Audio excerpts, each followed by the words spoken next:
A aula pública de hoje discute o futuro da educação. Neste programa, gravado na PUC de São Paulo, quem fala sobre o assunto é Renato Janini Ribeiro. Professor e doutor em filosofia pela USP, Renato Janini foi ministro da Educação do governo Dilma entre abril e outubro de 2015. O desenvolvimento da educação é um dos principais desafios da atualidade.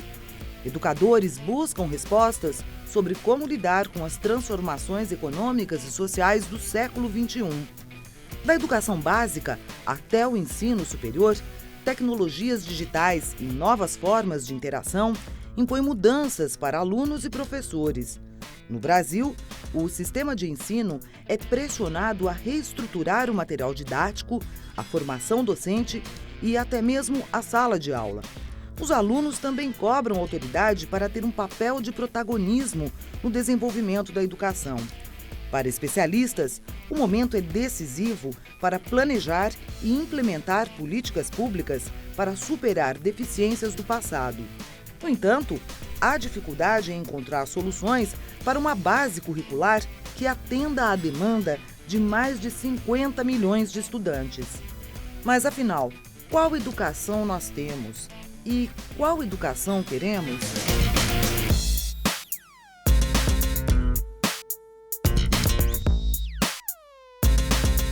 A sociedade brasileira também, ela se esmerou numa coisa que é muito ruim, que é a construção de uma sociedade injusta. Nós temos também um trabalho que foi feito com bastante cuidado para o Brasil ter uma grande miséria, ter uma grande pobreza, ter uma grande injustiça. Foi planejado haver escravidão, foi planejado haver exclusão, foi planejado mandar a gente morar em lugares que alagam com facilidade ou que secam extremamente.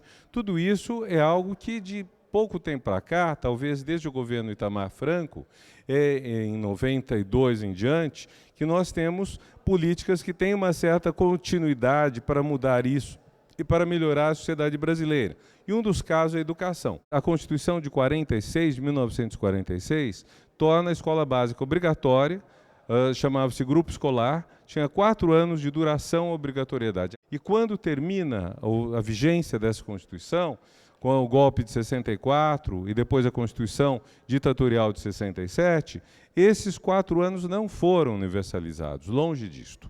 Mesmo assim, a Constituição de 67, da ditadura, amplia a escolaridade obrigatória, isto é, que todos têm que fazer e que o governo tem que oferecer, para 8 anos. Seria o que se chamava na época grupo mais ginásio. Só na virada do milênio é que universaliza a escolaridade básica obrigatória. Em 2009, no governo Lula, a Constituição foi emendada para ampliar para 14 anos a escolaridade obrigatória. É um salto muito grande. Hoje é obrigatório você colocar a criança na escola aos 4 anos, 4, 5 anos ela tem pré-escola. O ensino fundamental, que já teve vários nomes, foi o antigo grupo, o antigo ginásio, ele passou de 8 para 9 anos, ganhou 1 ano então, e o ensino médio também é obrigatório. Então, são 14 anos de obrigatoriedade, que o Brasil está tentando atender e que, em alguns pontos, ele foi muito longe em termos de atendimento. Por exemplo, o fundamental hoje é praticamente 100% de atendimento. 9 anos de curso. A pré-escola, ela tem mais de 85% de atendimento. Não está longe de você universalizar. Tem dificuldades regionais, sobretudo regionais. E o ensino médio talvez seja o que tem mais evasão. Nós temos dificuldade de saber exatamente o que queremos do ensino médio e como fazê-lo, até porque, vejam, o nome é esquisito, médio. O ensino médio quer dizer que vai haver alguma coisa depois. Só que depois não tem mais obrigatoriedade. E se o ensino médio a gente tem a intenção que 100% estudem, a gente tem a realidade que na universidade estão 20% das pessoas que, na faixa etária de 18 a 24 anos, que saíram do ensino médio. Então, quando tivermos 100% no ensino médio, nós deixaremos 80%, talvez 70%, fora do ensino superior. O meu entender é que o ensino médio tem que dar uma formação mais ou menos conclusiva, terminal, de modo que as pessoas que parem no ensino médio, elas tenham condições, depois disso, de fazer pleno uso do que conheceram para sua formação, sua vida pessoal, sua dignidade como cidadãos, participantes da vida política e também sua vida profissional. Nós temos aí 14 anos de escolaridade obrigatória, com suas falhas de qualidade, mas que em termos quantitativos foram bastante preenchidos. Esse é o grande êxito que o Brasil teve nos últimos 12 a 15 anos, vamos dizer. Porém, a qualidade, que é o grande problema nosso hoje, não avançou no mesmo ritmo. Apesar da falta de qualidade no ensino básico como um todo no Brasil, nós avançamos. Os dados do todo o vasto conjunto de indicadores que o Ministério da Educação e algumas secretarias estaduais produzem mostram uma melhoria no ensino, na educação básica. Tem um mérito que eu gosto muito de chamar a atenção, que é a educação rural. Vocês pegam 15, 20 anos atrás, ou 10 anos atrás, talvez, o menino ou a menina que morava no campo tinha, às vezes, que sair às 4 da manhã para ir para a escola, atravessar campos, matos, barro, chegar à escola, ter a aula junto com todos os anos juntos, primeiro, segundo, terceiro, quarto ano do fundamental, e esse aluno saía de lá para voltar para casa a pé, também andando, digamos, 3 horas. Então, ao todo, você tinha 10 horas fora de casa,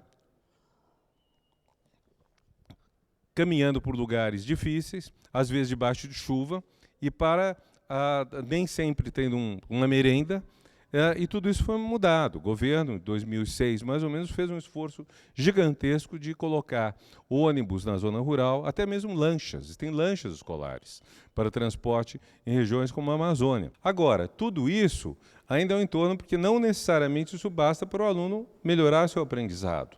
Ele precisa ter professores bem formados, precisa ter material escolar de qualidade, precisa tudo isso. Para isso, o Plano Nacional de Educação, votado em 2014, previu a construção de uma base curricular comum, que está sendo discutida no MEC. Eu instalei as comissões. Quando a base curricular estiver pronta, será possível gerar novo material didático. Uma coisa absurda que eu vi, inclusive com meu filho, estudando no ensino básico, é o peso das mochilas. Quer dizer, as pessoas que entendem disso costumam dizer: você não pode carregar na mochila mais que 10% do seu peso. Isso vale para vocês também, não vale só para a criança, vale para todo mundo. E aí, com frequência, uma pessoa de 30 quilos está levando um peso de 5, tantos são os livros escolares, isso é um absurdo, não pode acontecer. Uma das maneiras de resolver muito mais do que isso, mas também isso, é você ter um tablet. Você ter o material escolar num tablet, ter acesso à internet e você ter a capacidade de completar os seus estudos. E, além disso tudo, o último ponto que eu diria é: você tem que completar a quantidade, melhorar a qualidade e fortalecer a criatividade. Educar não é apenas instruir, é formar para a vida. Por isso, não basta você passar conteúdo. Agora, Renato Janine Ribeiro responde à pergunta da correspondente do Ópera Mundi. Oi, professor Renato, tudo bem? A minha pergunta para o debate tem um pouco a ver com essa questão do entendimento mesmo do que é educação. O que eu percebo aqui da Europa, quando eu converso com as pessoas, quando eu tenho a oportunidade de falar sobre educação, é de que, de modo geral, elas têm um senso de que a qualidade da educação é importante para o desenvolvimento da sociedade. Então, é importante lutar pelo direito à educação, é importante lutar pela educação de boa qualidade, é importante lutar pela educação pública. No Brasil, o que eu percebo é que esse conceito não é muito forte. É muito comum a gente ver estudantes se manifestando, sendo violentamente reprimidos e ninguém fazendo nada, como se a educação fosse um problema do estudante, como se a qualidade do ensino recebido em sala de aula fosse um problema só do estudante e não algo que vai interferir diretamente no desenvolvimento do país posteriormente.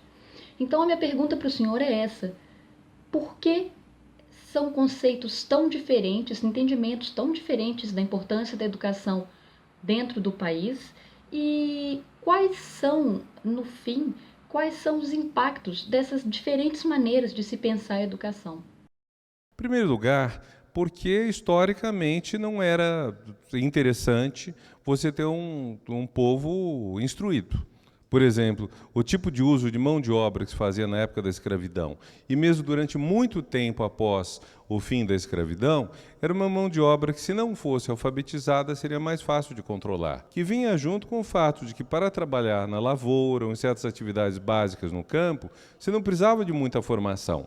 Você tinha uma mão de obra muito mal formada e da qual se pedia pouca coisa.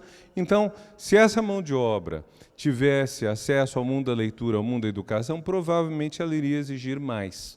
Educação vem junto com uma consciência de direitos. Você percebe que você pode mais e então você vai querer mais. Então, esse é um grande ponto que muda nas últimas décadas, à medida também que o avanço da economia atual requer cada vez mais uma mão de obra mais especializada. Então, do ponto de vista econômico, passa a ser uma demanda de uma educação melhor, que é o caso da Europa. A Europa tem uma educação melhor, porque também vai produzir melhor. Há um outro problema na educação no Brasil, que é a questão da comparação dela com a saúde. Vocês veem em período eleitoral que as campanhas enfatizam muito a questão da saúde e pouco a questão da educação. Porque todo mundo sabe que está doente. Quase todas as doenças são sintomáticas. Não existe sintoma de burrice. Então, ao mesmo tempo, nós temos, de um lado, o fato de que a saúde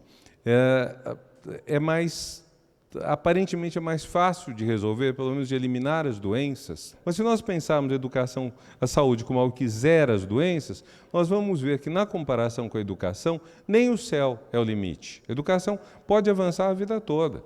Não é porque, quando vocês se formarem no ensino superior, ou fizerem uma pós-graduação, ou um pós-doc, não terminou nada. Vocês podem continuar se educando. Então, a educação tem essa possibilidade de projeção para o futuro que é gigantesca, mas que é muito ignorada da sociedade brasileira. O que é complicado, inclusive, para reivindicar. Não se sabe direito o que reivindicar. O que se reivindica? O que tem que reivindicar é melhor educação. Nós temos que entender que a escolaridade está construída em cima do direito de aprendizado dos alunos. E temos que perceber que é isso que vai definir muito do futuro deles.